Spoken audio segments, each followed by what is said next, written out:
ikaw Juan ay propeta, sinugo upang manguna sa manunubos ng sala.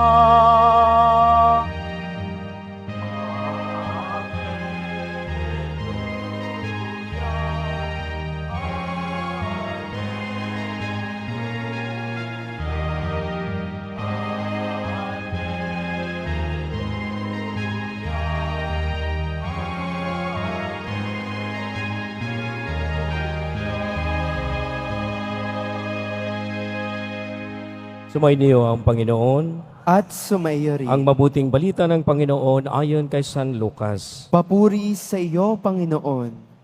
Dumating ang oras ng panganganak ni Elizabeth at nagluwal siya ng isang sanggol na lalaki.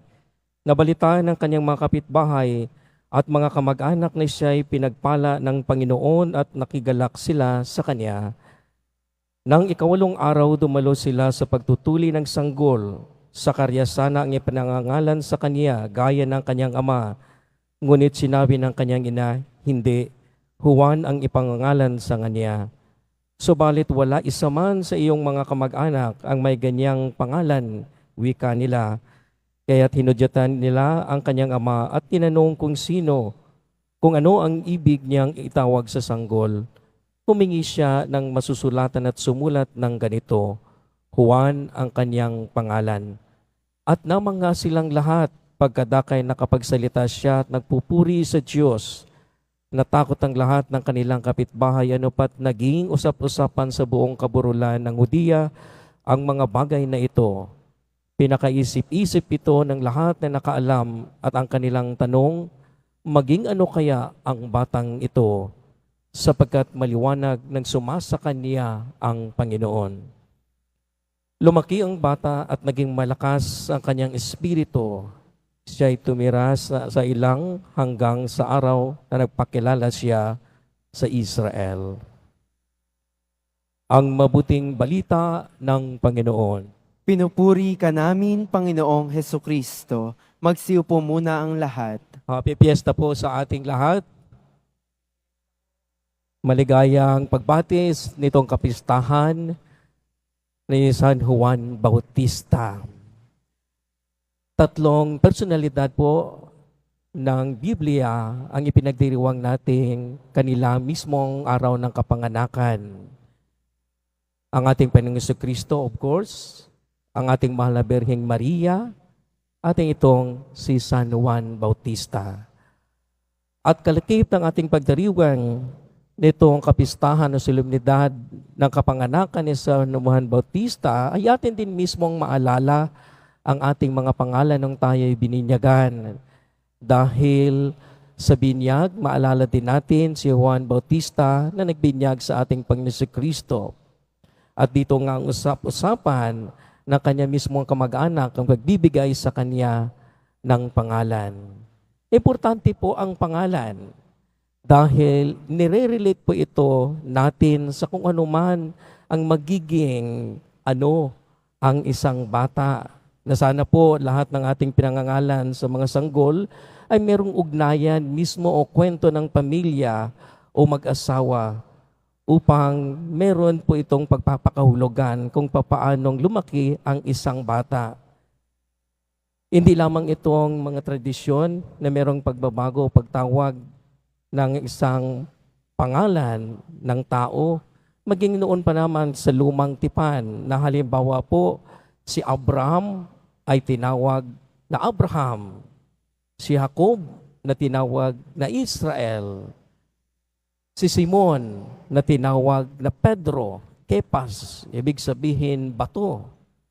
Maging ang ating Santo Papa, nung siya ay nagiging Papa, pinalitan ang kanyang pangalan, nagiging Francisco. At maging noong pa namang tradisyon ng mga reliyosa at may reliyosa, binabago ang kanilang pangalan, pagtatawag sa kanila. Maging siguro kung napapansin ninyo, mga nauna pa ng mga nakakatanda sa atin na halos kung ano pa po ang nasa kalendaryong pangalan ng mga santo ay sinusunod. Halimbawa po, ang pangalan ko ay Andrew. Pinanganak ako noong November 30. Pinangalan sa akin, hindi lamang kay Andres Bonifacio, kundi kay St. Andrew. Doon talagang nilalalapat kung ano ang ipapangalan sa pagpapakahulugan na maging merong hawaran. Maging mismo ang aking ang yumaong kapatid na pinanganak din sa araw na ito. Ang kanyang pangalan ay Mary Jane. Hango din kay Juan Bautista, John, dinagdagan ng Maria, Mary Jane, ang kanyang kapanganakan. Maging noon pa man, pag iba ang pangalan mo at hindi ito tunog, Kristiyano o mga santo, ay dinadagdagan ng Jose pag ito ay lalaki at kung babae naman ay Maria. Pero ngayon po, kakaiba na. May fashion na ang iba-ibang mga pangalan. Ang atin lamang pong sigurong matikita at pagnilayan na ito ay merong kaugnayan sa kwento ng kamag-anak. Mga kapatid, anong pagpapakahulugan nitong pangalan at mismong sa kapistahan nating pinagdiriwang ngayon? Pangalang Juan, nangangahulugan po ay God is gracious. John, ang Diyos ang pagpapala.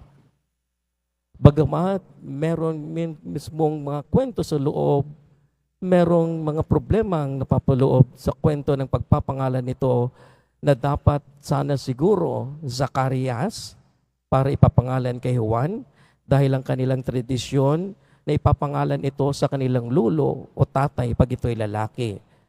Pag ito na may babae, ipapangalan sa nanay o sa kanyang lola. Pero kaya nga nagtataka ang kamag-anak ni Juan Bautista kung bakit Juan. Dapat siguro Little Zacarias dahil ito'y pangalan ng kanyang tatay. Ang pangalan ding Zacarias ay meron ding kahulugan. Na ibig sabihin, God remembers. So atin pong titingnan ang papakahulugan nito sa pangalan pa lamang na Zacarias na ang Diyos ay nakakaalala. God remembers. Na ibig sabihin, siguro sa pagsusumamot panalangin ni Elizabeth at Zacarias sa kabila ng kanilang katandaan na gusto nilang magkaanak, hindi ito nakakalimutan ng Diyos. Hindi sila napapabayaan ng Diyos.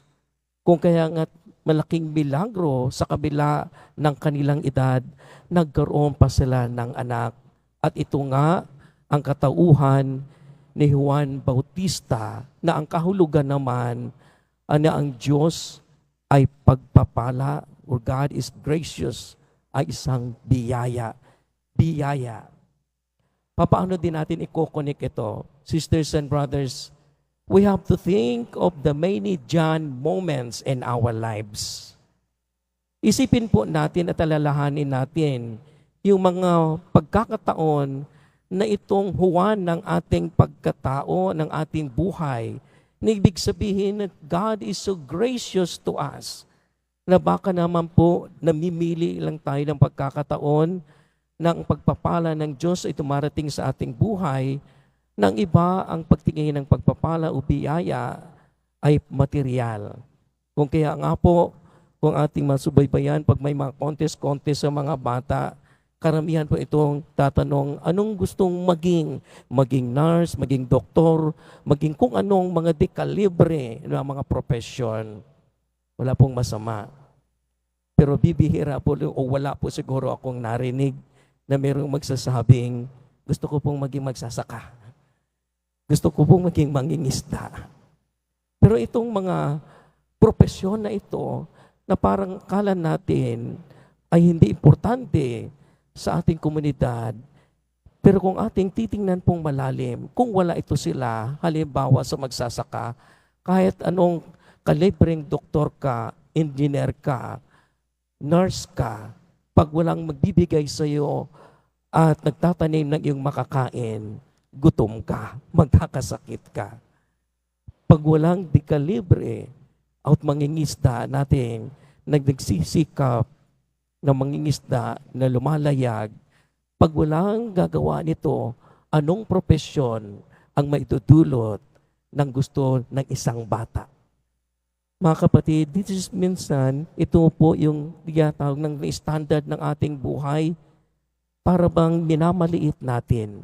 Now, we have to understand also the status of John the Baptist na kanya mismo din pagpapahayag ng pagbabago sa bayang Israel ay siya'y nagiging tanyag.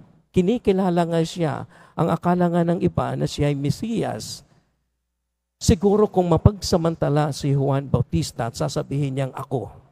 Dahil marami po sa atin na gustong-gusto na maging popular at maging popular na namimiki pa sa pagiging popular nila. At maraming pananamantala pag sila na naging popular at gagamitin nila ito. Pero si Juan Bautista, klarong-klaro sa kaniya na maging ang panyapak ng ating Panginoon Kristo ay wala po siyang karapatang magtanggal. Ibig sabihin, ang pagpapakumbaba ni Juan Bautista na ang kanyang misyon ay paghahanda sa darating na Mesiyas, na ang kanyang misyon ay magturo sa Mesiyas. Ito po ang ating misyon. Lahat po tayong mga Kristiyano, si Juan Bautista ang ating huwaran. Ituturo natin ang bawat isa sa ating Panginoon. Dahil sa kultura ang ginagalawa ng ating mundo, hanggat maari ako ang gumawa niyan, project ko yan, ako ang nagpagawa doon, ako ang nagbigay niyan, ako. Instead, para po sa atin, ang paalala sa atin ng katauhan ni Juan Bautista ay magturo sa ating Panginoon Kristo, mag-akay at mag-akit ng ibang tao, hindi para sa Kanya, kundi ituturo sa ating Panginoon Kristo. Na kung ikaw ay mawala na sa eksena, dahil ang bawat isa ay naituturo mo na sa ating Panginoon Kristo. You see the difference na sa ating kapanahunan ngayon, pag ikay nagiging tanyag, pag ikay nagiging kilala, ginagawa na itong pananampalataya. Nagiging ginagamit mo na ito. Kung kaya ang iba, ay ito na mararamdaman mo na, tumatakbo na kung anong mga posisyon kasi kilala na. Sinasampal ng kanilang pananampalataya ang kanilang mismong pagiging tanyag.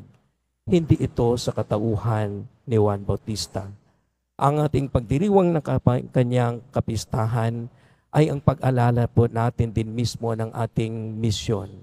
Tayo po ay buong pagpakumbaba ng ating buhay ay maghahanda din sa buhay ng bawat isang narito sa atin ng ating Panginoon. Paalala ng pagpapakumbaba ni Juan Bautista ay ang atin din mismong pagkataong nagpapakumbaba at tanging ang kaluwalhatian lamang ng Diyos ang ating itinataas.